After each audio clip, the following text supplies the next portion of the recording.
Hello guys, আমি চুল কেটে কালার করে একদম পরিপাটি হয়ে বসেছি।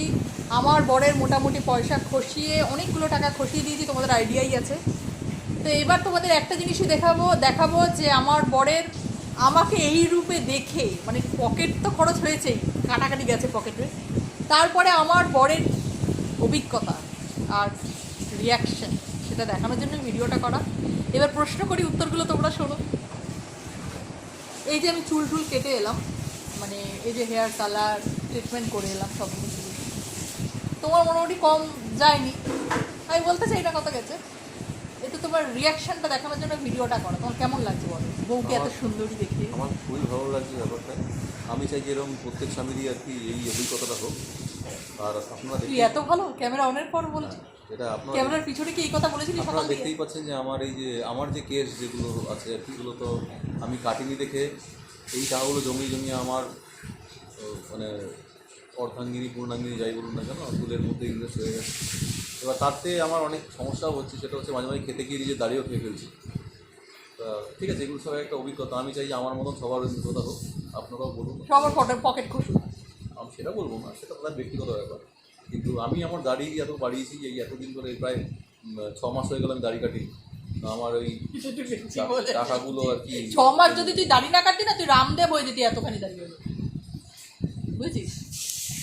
যাই হোক, মানে তাহলে তোমার মুখে যে হাসি নেই, এই হাসিবিহীন মুখটা দেখেই লোকে বুঝতে পারছে তুমি কতটা হ্যাপি হয়েছো আমার চুল কাটিয়ে। আমি যদি হাসি সেটা তাহলে হবে কি, এটা মিথ্যে একটা অভিনয় হয়ে যায়। হ্যাঁ, তা সেইটা আমি পারি না করতে এখন আর।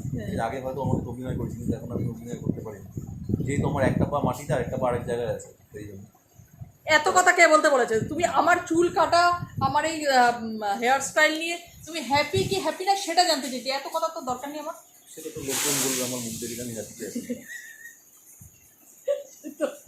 আমি তো কিন্তু আমি তো কষ্ট হয়ে গেলাম কি করে? লাইটটা পড়েছে না মুখে, এতটাও দিয়ে না, বাজে কথা বলি না, তোমার সামনে আছে তো। আমার কি গ্লো করছে না? আমি ইয়ে করেছি, আমার যে বান্ধবী আমাকে ফেসিয়াল দেখি চকচক করছে। বলতে দাও না কথাটা। আমার যে তুমি যে বলছো না ঘরে লাইট লাগবে না, তার রহস্যটা ভেদ করি এই ভিডিওতে।